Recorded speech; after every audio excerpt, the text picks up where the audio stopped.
Hello dear students, आज हम chemistry का फर्स्ट टेस्ट डिस्कस करने जा रहे हैं और जो फर्स्ट टेस्ट था that is on atomic structure. तो जो पहला क्वेश्चन था that is what will be the difference in mass number if number of neutron is half. Number of neutrons half हुए हैं एंड नंबर ऑफ इलेक्ट्रॉन्स जो है वो डबल हुए हैं। नंबर ऑफ इलेक्ट्रॉन्स क्या हुए हैं? डबल हुए हैं। और किसके हैं ये 8 ऑक्सीजन 16। हमें जो दे रखा है वो ऑक्सीजन है 8 ऑक्सीजन 16। अगर हम ऑक्सीजन को देखें तो देखो ये क्या होता है, ये होता है हमारे पास मास नंबर, ये होता है हमारे पास मास नंबर।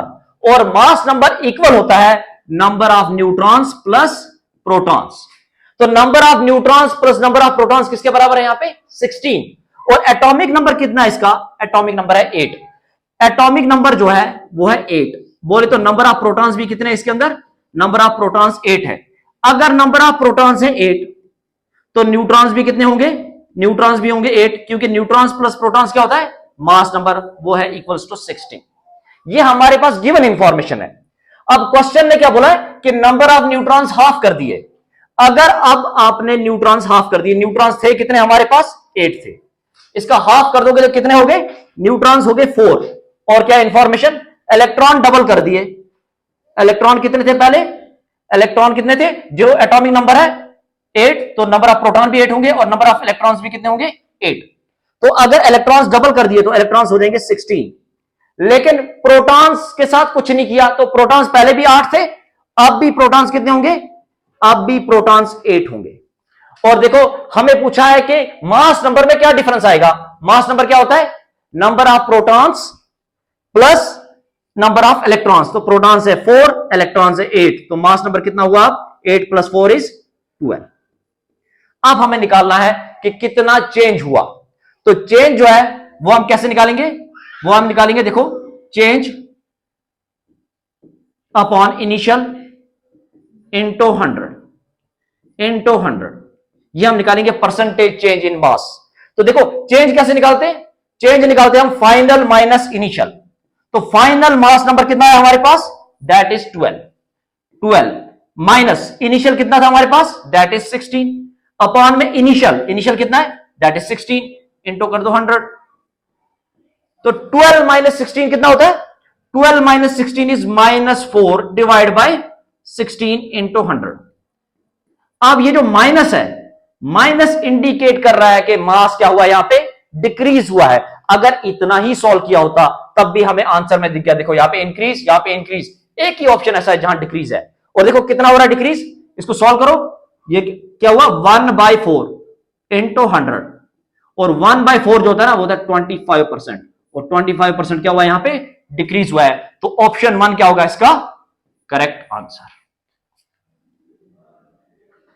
अब next question next question in 2 elements, हमारे पास एक एलिमेंट दे रखा है Z1M। हमारे पास एक क्वेश्चन दे रखा है Z1AM1 एंड Z2BM2। और इस क्वेश्चन में क्या इंफॉर्मेशन दे रखी है कि M1 और M2 आपस में बराबर नहीं है। ओके, और Z1 और Z2 भी आपस में बराबर नहीं है। Z1 is also not equal to Z2। लेकिन M1 minus Z is equals to M2 minus Z। तो देखो ये M1 माइनस Z क्या है? M1 क्या है हमारे पास? Mass number. मास नंबर और Z1 क्या हमारे पास? Atomic number. जब हम मास नंबर और एटॉमिक नंबर का डिफरेंस लेते हैं वो होता है नंबर ऑफ न्यूट्रॉन्स। मतलब यहां पे नंबर ऑफ न्यूट्रॉन्स क्या है? सेम है। तो ऐसी स्पीशीज जहां पे नंबर ऑफ न्यूट्रॉन्स सेम होते हैं उनको बोलते हैं हम आइसोटोनिक स्पीशीज। तो इसका भी ऑप्शन 1 क्या होगा correct answer. Next question, 2 nuclides A and B are आइसोन्यूट्रॉनिक।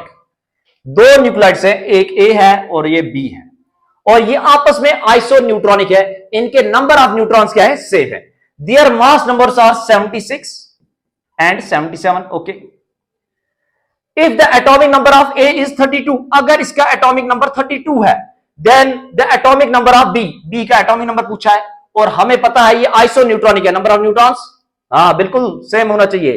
तो अगर इसके नंबर ऑफ न्यूट्रॉन्स निकाले, mass number minus atomic number 76 minus 32 वो होता है 44। तो ऐसा यहां पे क्या निकालेंगे, इनका डिफरेंस 44 आ जाए। तो हम ऑप्शन से चले, अगर ऑप्शन 1 देखें, लेट्स सपोज इसका अगर एटॉमिक नंबर 33 होगा तो यहां क्या होगा 77 माइनस 33, क्या आया ये भी आ गया 44। देखो पहला ही ऑप्शन इसका करेक्ट, ज्यादा चेक करने की जरूरत ही नहीं है। तो ऑप्शन 1 यहां पे भी क्या होगा, correct answer. Next question, question number 29। A photon in X region is more energetic than in the visible region. Visible region से ज्यादा एनर्जेटिक यहां पे कौन है? तो देखो विजिबल रीजन से पहले हमने एक एनर्जी का ऑर्डर पढ़ा था इलेक्ट्रोमैग्नेटिक रेडिएशंस में। तो जब हम यहां से यहां जा रहे थे वेवलेंथ इंक्रीज हो रही थी और एनर्जी क्या हो रही थी, डिक्रीज हो रही थी। और सबसे लास्ट में आया था हमारे पास रेडियो वेव्स। तो रेडियो वेव्स की वेवलेंथ सबसे ज्यादा थी और एनर्जी सबसे कम। तो हमें बोला गया है कि यहां पे कि एनर्जी किसकी ज्यादा है, विजिबल से। तो विजिबल से पहले कौन था, विजिबल से पहले था यूवी। तो यूवी की एनर्जी विजिबल से ज्यादा होगी। ऑप्शन 2 जो होगा इसका करेक्ट आंसर होगा। Next question, the energies E1 and E2 of two radiations. हमें एनर्जी दे रखी है E1 और E2। E1 बराबर है 25 electron volt, okay, and E2 बराबर है 50 इलेक्ट्रॉन वोल्ट। बिल्कुल सही। The relation between their wavelengths, okay. तो देखो तुम्हें एक चीज अच्छे से पता है, energy is inversely proportional to wavelength. ये तुम लोग अच्छे से जानते हो। हमें क्या पूछा है, हमें पूछा है relation between lambda 1 and lambda 2। तो अगर हम लैम्बडा 1 एंड लैम्बडा 2 के बीच रिलेशन लगाएंगे तो क्या होगा, देखो lambda is inversely proportional to energy. तो लैम्बडा 1 इसकी एनर्जी यहां आएगी बिकॉज इनवर्सली प्रोपोर्शनल, और लैम्बडा 2 की एनर्जी यहां आएगी, E2 बाई E1 हो जाएगा। E2 तुम्हें गिवन है कितना है 50, E1 भी गिवन है कितना है 25। सॉल्व करो कितना हुआ ये 2। तो क्या है हमारे पास lambda 1 by lambda 2 is equal to what 2। तो लैम्बडा 1 किसके बराबर होगा, ट्वाइस ऑफ लैम्बडा 2। तो कौन सा ऑप्शन है चेक कर लो, ऑप्शन 2 क्या होगा यहां पे correct answer. Next question, if a species has 16 protons, 18 electrons and 16 neutrons, find the species and its charge। देखो साफ साफ दे रखा है, एटॉमिक नंबर वाला केस है कि अगर कोई स्पीशी है जिसके पास 16 प्रोटॉन्स है, कोई स्पीशी है जिसके पास 16 प्रोटॉन्स है, मतलब इसका एटॉमिक नंबर कितना होगा, मतलब इसका एटॉमिक नंबर भी 16 है। तो कौन है ऐसा एलिमेंट जिसका एटॉमिक नंबर 16 है? बिल्कुल सही सोच रहे हो, सल्फर का एटॉमिक नंबर 16 होता है। लेकिन दिक्कत पता है क्या, इलेक्ट्रॉन यहां पे 18 है, सल्फर के पास तो 16 ही होते। तो क्या दिक्कत है, क्या सल्फर गेन नहीं कर सकता 2 इलेक्ट्रॉन? अगर सल्फर ने 2 इलेक्ट्रॉन गेन कर लिए तो अब कितने हो गए इसके पास 18 इलेक्ट्रॉन्स। तो तुम्हारा आंसर तुम्हारे सामने है, ऑप्शन 4 जो होगा करेक्ट आंसर होगा। Next question, in photo electric effect the kinetic energy of photo electric electrons increases linearly with. तुमने बहुत अच्छे से पढ़ा होगा, तुम्हारी एनसीईआरटी में भी एक ग्राफ दे रखा है फोटो इलेक्ट्रिक इफेक्ट का, फोटो इलेक्ट्रिक इफेक्ट का एक ग्राफ दे रखा है, काइनेटिक एनर्जी वर्सेस फ्रीक्वेंसी दे रखा है कि नहीं। तो देखो हमें यहां पे भी ये दिया है, kinetic energy of photo electrons increases with frequency of incident light. बिल्कुल थ्रेशोल्ड के ऊपर अगर एनर्जी मिली तो वो लीनियरली इंक्रीज करते हैं। तो ऑप्शन 2 क्या होगा यहां पे correct answer. Next, calculate the energy in joules corresponding to light. देखो वेवलेंथ दे रखी है 45 नैनोमीटर, वेवलेंथ गिवन है 45 नैनोमीटर, और हमारे पास प्लैंक्स कांस्टेंट दे रखा है, H का वैल्यू भी दे रखा है, दैट इज 6.63 इंटू 10 की पावर -34 जूल सेकेंड, और स्पीड ऑफ लाइट भी गिवन है, C का वैल्यू दैट इज 3 इंटू 10 की पावर 8 मीटर पर सेकेंड। ये सब हमें इंफॉर्मेशन गिवन है। हमसे पूछा है कि एनर्जी क्या होगी। अरे एनर्जी का सिंपल सा फार्मूला है E is equal to HC by lambda. बस सारे वैल्यूज गिवन है, इन वैल्यूज को उठा के पुट करो। H का वैल्यू क्या है 6.63 इंटू 10 की पावर -34 इंटू यूनिट भी लिख लो साथ में, चाहो तो यूनिट भी साथ में लिख लो, क्या यूनिट जूल सेकेंड इंटू क्या करोगे स्पीड ऑफ लाइट कितनी है? 3 इंटू 10 की पावर 3 इंटू 3 इंटू, इसको हम यहां कर लेते हैं, इसको हम यहां कर लेते हैं, कॉपी कर लेते हैं, इसको हम यहां कर लेते हैं। स्पीड ऑफ लाइट कितनी है हमारे पास? स्पीड ऑफ लाइट हमारे पास 3 इंटू 10 की पावर 8 मीटर पर सेकेंड। और क्या गिवन है हमारे? डिवाइड बाय, क्या वेवलेंथ गिवन है? बिल्कुल गिवन है। कितनी? 45 नैनोमीटर। इसको भी मीटर में कन्वर्ट करो, वो होता है 10 की पावर -9 मीटर। अब देखो, मीटर से मीटर गया, सेकंड से सेकंड गया, क्या एनर्जी जूल में आ जाएगी? बिल्कुल आ जाएगी। अब सॉल्व करो इसको, देखो क्या इसको सॉल्व कर सकते हैं? 3, यहां क्या हुआ? 15, ये क्या हुआ? 6.63 डिवाइड बाई 15 इंटू 10 की पावर -34 है ऊपर, bases are same, power should be added, तो 34 प्लस 8। अब यहां पे -9 है, ये ऊपर जाके क्या हो जाएगा? ये ऊपर जाके हो जाएगा +9। अब इसको फर्दर सॉल्व करो, अब इसको फर्दर सॉल्व करो तो कितना हो जाएगा ये? तो देखो 6.63 डिवाइड बाई 15 इंटू -34, 8 और 9 कितना होते हैं? 8 और 9 होते 17, -34 प्लस 17 कितना हुआ? ये हुआ -17। अब जब हम इसको सॉल्व करेंगे और फर्दर 6.63 डिवाइड बाई 15, तो मैं इसको 663 कर सकता हूं। अगर मैं इसको 663 डिवाइड बाई 15 लिख दूं, ये कितना हो जाएगा? ये हो जाएगा 10 की पावर -19 जूल। अब इसको सॉल्व करो, ये होगा 442 इंटू 10 की पावर -19। लेकिन अगर मैं इसको 4.42 कर दूं, अगर मैं इसको 4.42 लिख सकता हूं इंटू 10 की पावर -18 जूल। तो देखो ऑप्शन, कौन सा ऑप्शन है? ऑप्शन 4 जो होगा तुम्हारा करेक्ट आंसर होगा। Next question, next question, Rutherford's experiment which established the nuclear model of atom used a beam of. तो रुदरफोर्ड ने कौन सी बीम यूज करी थी? उसने यूज करी थी हीलियम न्यूक्लियाई की। हीलियम न्यूक्लियाई का बम्बार्डमेंट कराया था उसने गोल्ड फॉइल पे, जहां पे हमने देखा था कि most of the lines pass straight through the gold foil. तो ऑप्शन 4 यहां पे डायरेक्ट तुम्हारा आंसर है, जो कि करेक्ट आंसर है इसका। उसके बाद next question, next question, next question देखो यहां पे, ये रहा तुम्हारे पास next question, question number 35। Question number 35 यहां पे क्या? The charge to mass E by M ratio पूछा है, E बाई एम रेशियो पूछा है। तो E by M ratio direct हमने पढ़ा था, किसके बराबर आया था? यह था 1.758 इंटू 10 की पावर 11 कूलम्ब पर केजी, जिसको हम ऑलमोस्ट अप्रॉक्स कह सकते हैं 1.76 इंटू 10 की पावर 11 कूलम्ब पर केजी। तो हमारे पास कौन सा ऑप्शन है?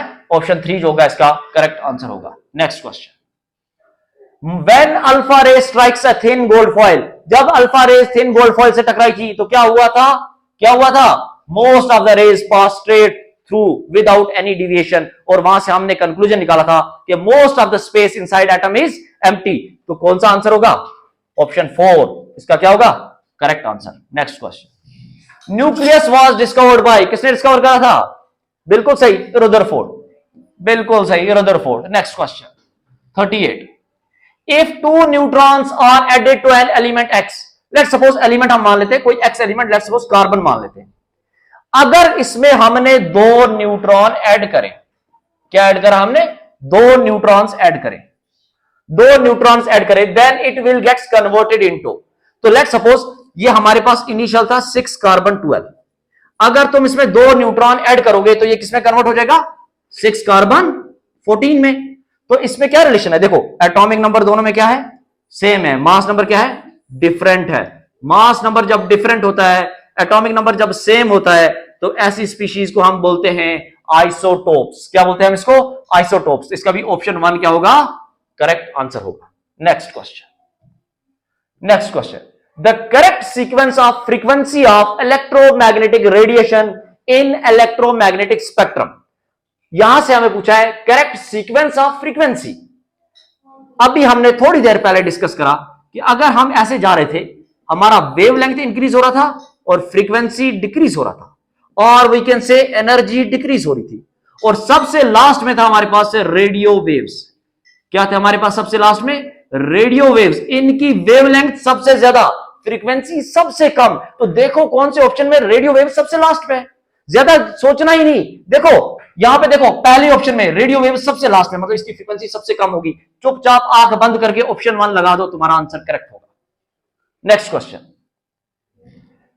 Next question, electromagnetic radiations with maximum wavelength. अरे वाह, अभी डिस्कस करा, एक स्लाइड पीछे हमने डिस्कस करा, क्या था? देखो विद मैक्सिमम वेवलेंथ। अरे मैक्सिमम वेवलेंथ किसकी है? अभी तो डिस्कस करा। कौन है, कौन सा ऑप्शन होगा? बिल्कुल सही, radio waves, option 2 correct answer.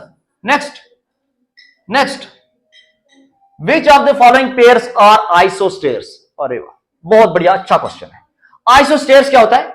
ऐसी स्पीशीज जहां पे नंबर ऑफ एटम्स, जहां पे number of atoms and number of electrons क्या हो? Number of atoms and number of electrons same. अब हमें 1 बाय 1 चेक करते हैं। ऑप्शन 1 को देखो, क्या क्या गिवन है? CO2 and N2O। Direct copy में एज इट इज तुमने ये क्वेश्चन करा हुआ है। देखो कितने एटम्स हैं? 3। यहां पे भी कितने हैं? 3। इलेक्ट्रॉन्स फाइंड करो, नंबर ऑफ इलेक्ट्रॉन्स फाइंड करो। नाइट्रोजन के पास, सॉरी कार्बन के पास कितने इलेक्ट्रॉन्स हैं? 6 प्लस ऑक्सीजन के पास कितने हैं? 8, लेकिन ऑक्सीजन है कितने? 2, तो कितना हुआ ये? 6 प्लस 16, ये होता है 22 इलेक्ट्रॉन्स। 22 इलेक्ट्रॉन्स। N2O के पास देखो, N2O के पास, नाइट्रोजन के पास 7 इलेक्ट्रॉन। नाइट्रोजन कितने? 2 प्लस ऑक्सीजन के पास 8 इलेक्ट्रॉन। 7 दूने 14 प्लस 8 हो गए 22 इलेक्ट्रॉन्स। बिल्कुल पहला वाला ऑप्शन में तो दोनों के दोनों आइसोस्टेयर्स हैं। Option number second, option number second, CaO और KF, ये भी direct as it is copy से आया हुआ है, direct as it is. CaO calcium, देखो एटम दोनों के अंदर कितने हैं? 2 एटम है। नंबर ऑफ इलेक्ट्रॉन्स फाइंड करो। कैल्शियम के अंदर 20 प्लस ऑक्सीजन के अंदर 8, कितना हुआ टोटल? 28 प्लस, अब यहां देखो KF के अंदर, पोटेशियम के अंदर 19, फ्लोरीन के अंदर 9, ये भी कितना हुआ? 28। बिल्कुल सही, दोनों को दोनों। अगर 2 चेक कर लिए ना तो देखो ऑप्शन ऑल ऑफ दीज दिख रहा है, ज्यादा आगे जाना ही नहीं, सीधा आंसर लगा दो। अगर फिर भी चेक करना है, एक बार चेक भी कर लेते। ऑप्शन थर्ड क्या है हमारे पास? OF2 and HClO, HClO। Okay, अब ऑक्सीजन के अंदर नंबर ऑफ इलेक्ट्रॉन्स 8। पहले तो देख लो एटम, यहां भी 3 है और यहां भी कितने? 3 है। अब ऑक्सीजन के अंदर नंबर ऑफ इलेक्ट्रॉन्स 8। फ्लोरीन के अंदर 9 होते हैं, लेकिन फ्लोरीन है 2, तो 9 दूने 18 प्लस 8 कितने हुए? ये हुए 26 इलेक्ट्रॉन। अब यहां पे चेक कर लेते हैं HClO में। हाइड्रोजन के पास 1, क्लोरीन के पास 17, ऑक्सीजन के पास 8, ये हुए 18 प्लस 8, ये भी हुआ 26। बिल्कुल, यहां पे भी number of electron same, atom same, electron same, atom same, electron same, atom same. All of these क्या होगा इसका correct answer? Option 4। Next question, next question, next question, क्या बोल रहा है next question? If the atomic weights of carbon and silicon, हमारे पास क्या है गिवन? कार्बन है और सिलिकॉन, और इनका एटॉमिक वेट्स दे रखे हैं, एक का है 12, दूसरे का है 28, ओके, रेस्पेक्टिवली, ठीक है। Then what is the ratio of number of neutrons? Neutrons का रेशियो निकालना है, और न्यूट्रॉन्स किसके बराबर होता है? A minus Z. ए बोले तो मास नंबर और जेड बोले तो एटॉमिक नंबर, लेकिन हमें तो मास नंबर ही गिवन है, एटॉमिक नंबर कहां से लाए? एटॉमिक नंबर कहां से लाए? गिवन तो मास नंबर है। क्या एटॉमिक नंबर भी अब बताना पड़ेगा? तुम इस लेवल पे हो कि तुम्हें कार्बन और सिलिकॉन का एटॉमिक नंबर पता होगा, क्योंकि 9, 10 से तो पढ़ते आ रहे हो। कार्बन का एटॉमिक नंबर ऑब्वियसली 6, सिलिकॉन का 14, बिल्कुल सही। अब A माइनस जेड करो, तो A minus Z 12 minus 16, sorry 12 minus 6 is what? 6। तो यहां पे आगे नंबर ऑफ न्यूट्रॉन्स 6, यहां पे नंबर ऑफ न्यूट्रॉन्स निकालो, A माइनस जेड यहां पे भी निकालो। A का वैल्यू 28 माइनस जेड का वैल्यू 14, कितना हुआ ये? 28 माइनस 14 इज 14। अब इन दोनों का रेशियो निकालो, किस किस का रेशियो? 6:14, मतलब सिंपलेस्ट फॉर्म में लेके आओ। तो क्या 2 से कैंसिल आउट हो रहा है? ये हो गया 3, ये हो गया 7। 3:7 क्या होगा इसका आंसर होगा? तो देखो 3:7 क्या है? Option 4। Next, next question, which of the following statement about electromagnetic spectrum is not correct? साफ साफ लिखा है नॉट करेक्ट। तो देखो IR रेडिएशन है लार्जर वेवलेंथ, बिल्कुल। The frequency of microwave is less, बिल्कुल। एक्सरे है लार्जर वेव नंबर, हाँ जी बिल्कुल। The velocity of x-ray is more than that of microwave. देखो ये जो इलेक्ट्रोमैग्नेटिक रेडिएशंस होते हैं इनकी वेलोसिटी सबकी क्या होती है, सेम होती है। तो ये ऑप्शन क्या हो जाएगा इसमें, ये हो जाएगा इसका आंसर फोर्थ हो जाएगा, because this is not correct, because this is not correct. Why this is not correct, because x-ray की इनकी सबकी वेलोसिटी क्या होती है, सेम होती है। Next, mass number of an atom is sum of, अरे मास नंबर किसके बराबर होता है, अभी डिस्कस करा। मास नंबर बोले तो number of protons and neutrons collectively known as nucleons, जिसको हम मास नंबर बोलते हैं। तो मास नंबर क्या होगा, number of protons plus number of neutrons. Option 2 क्या हो जाएगा यहां पे correct answer. Next question, next question, which one of the following set of ions represent the collection of isoelectronic species। अब isoelectronic species कौन से species होते हैं, वो species जहां पे नंबर ऑफ इलेक्ट्रॉन्स क्या हो, सेम हो। तो अब यहां पे हम चेक करते हैं नंबर ऑफ इलेक्ट्रॉन्स कहां सेम है। देखो ऑप्शन 1 पोटेशियम प्लस में दे रखा है, पोटेशियम का एटॉमिक नंबर होता है 19, होने चाहिए 19 इलेक्ट्रॉन, लेकिन प्लस चार्ज का मतलब है कि एक इलेक्ट्रॉन लॉस हुआ है, इसके पास आगे 18 इलेक्ट्रॉन। साथ में क्या, क्लोरीन माइनस, क्लोरीन के पास होने चाहिए 17 इलेक्ट्रॉन्स, लेकिन एक हुआ है ऐड, इसके पास भी आगे 18। नेक्स्ट, Mg2 प्लस मैग्नीशियम, अरे मैग्नीशियम एटॉमिक नंबर 12, दो लॉस हुए हैं 10, तो मतलब फर्स्ट ऑप्शन तो होगा ही नहीं, फर्स्ट ऑप्शन नहीं होगा। सेकंड ऑप्शन देख लेते, सोडियम, हमारे पास क्या देखा, सोडियम, कैल्शियम 2 प्लस, देखो कितना, देखो कैसे चेक करते हैं। सोडियम एटॉमिक नंबर 11 और एक इलेक्ट्रॉन लॉस हुआ है, कितने इलेक्ट्रॉन बचे, 10। कैल्शियम एटॉमिक नंबर 20, दो इलेक्ट्रॉन लॉस हुए 18, देखो यहां कितना डिफरेंस आ गया, ये भी आइसो इलेक्ट्रॉनिक नहीं है। थर्ड ऑप्शन चेक करते हैं, थर्ड ऑप्शन क्या है हमारे पास, पोटेशियम प्लस में, पोटेशियम प्लस कितने इलेक्ट्रॉन है इसके पास, 18, 19 थे, एक लॉस हुआ, कितने बचे, 18। कैल्शियम 2 प्लस 20 होने चाहिए, दो लॉस हुए, कितने बचे, 18। स्कैंडियम का एटॉमिक नंबर होता है, स्कैंडियम 3 प्लस, स्कैंडियम का एटॉमिक नंबर होता है 21 में से 3 इलेक्ट्रॉन गए, तो कितने बचेंगे, 18। अभी तक तो सही चल रहे हैं। लास्ट एक और ऑप्शन चेक कर लेते, क्लोरीन माइनस, क्लोरीन के पास atomic number 17, number of electrons भी 17, लेकिन एक ऐड हुआ है तो 18। देखो सबके पास कितने इलेक्ट्रॉन्स है, 18। तो इसका करेक्ट आंसर भी क्या होगा, ऑप्शन 3 क्या होगा इसका correct answer. Next question, next question, the heaviest सब एटॉमिक पार्टिकल कौन सा होता है, ऑब्वियसली न्यूट्रॉन, बिल्कुल सिंपल सा क्वेश्चन। आइसोटोन्स है, आइसोटोन्स क्या होते हैं, आइसोटोन्स क्या होते हैं, आइसोटोन्स होते हैं जिनके पास A माइनस Z सेम हो, मतलब same difference of protons and mass, जिनके पास neutrons but different, same neutrons, हाँ आइसोटोन्स क्या होते हैं, सेम न्यूट्रॉन्स बिल्कुल होने चाहिए बट डिफरेंट प्रोटॉन्स, बिल्कुल सही है। आइसोटोन्स एक ऐसी स्पीशीज होती है जिनके पास नंबर ऑफ प्रोटॉन्स क्या होने चाहिए, नंबर ऑफ प्रोटॉन्स डिफरेंट होने चाहिए। बोले तो एटॉमिक नंबर जो है, बोले तो एटॉमिक नंबर जो है वो डिफरेंट होना चाहिए, लेकिन A माइनस Z जो है, न्यूट्रॉन्स जो है वो सेम होने चाहिए। ऐसी स्पीशीज को बोलते हैं हम आइसोटोन्स। तो ऑप्शन 1 क्या होगा यहां पे करेक्ट आंसर होगा, ऑप्शन 1 जो है वो करेक्ट आंसर होगा। कितने क्वेश्चन डिस्कस कर लिए हमने, 47। अब next 48, question number 48, question number 48, question number 48 ये रहा, question number 48, which of the following statement is not correct about the characteristics of cathode ray. कौन सा स्टेटमेंट सही नहीं है, किसके रिलेटेड, कैथोड रेज के रिलेटेड। तो देखो यहां पे ऑप्शन देखो, ऑप्शन 4 को ध्यान से पढ़ो, क्या लिखा है, characteristics of cathode ray depend on the nature of gas present in the cathode ray tube. लेकिन अगर तुमने देखा होगा, एक्सपेरिमेंट तुमने पढ़ा होगा, जो कैथोड रेज है वो जो है कैथोड रेज जो है वो नेचर ऑफ गैस पे प्रेजेंट नहीं होते। क्यों, क्योंकि कैथोड रे से हमने फाइंड क्या किया था, कैथोड रे से हमने इलेक्ट्रॉन फाइंड किया था। गैस कोई सा भी हो, इलेक्ट्रॉन तो सेम ही होगा, और इलेक्ट्रॉन का E/m रेशियो भी हमेशा क्या आया था, सेम आया था। वो क्यों सेम आया था, क्योंकि ये नेचर ऑफ गैस पे डिपेंड नहीं करते। तो ये जो है ना, विच of the following characteristics is not correct.